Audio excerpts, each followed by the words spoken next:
Празнично шествие и ритуално измиване на иконата на Света Богородица в чудодейното Аязмо започна празникът в Нестинарското село Българи.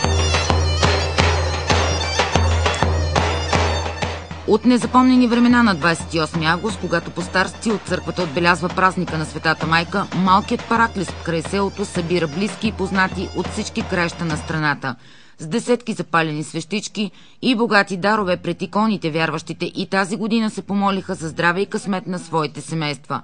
Малко по-късно поляната под вековните дървета оживя от звучната странджанска музика, която огласи района.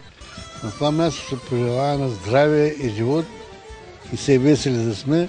На именно в Съборовица, младите булки, тях ми помага не много. Заради корените на жена ми съм тук и това е свещено място. Всяка година на 28 август ние нашето село тук сме нещо като държава в държавата. И зато и си го правим точно по-старо. Да пожелаем много здраве на всичките и много хора да се връщат в родния си бащин край. Заедно с даваният голям селски курбан, много фамилии, чието родов корен води началото си от тук, също посрещнаха близки и приятели с вкусни димящи казани. Тайните на курбана са да го направиш с мерак и с желание. И важното животното да бъде младо и хубаво. И крехко.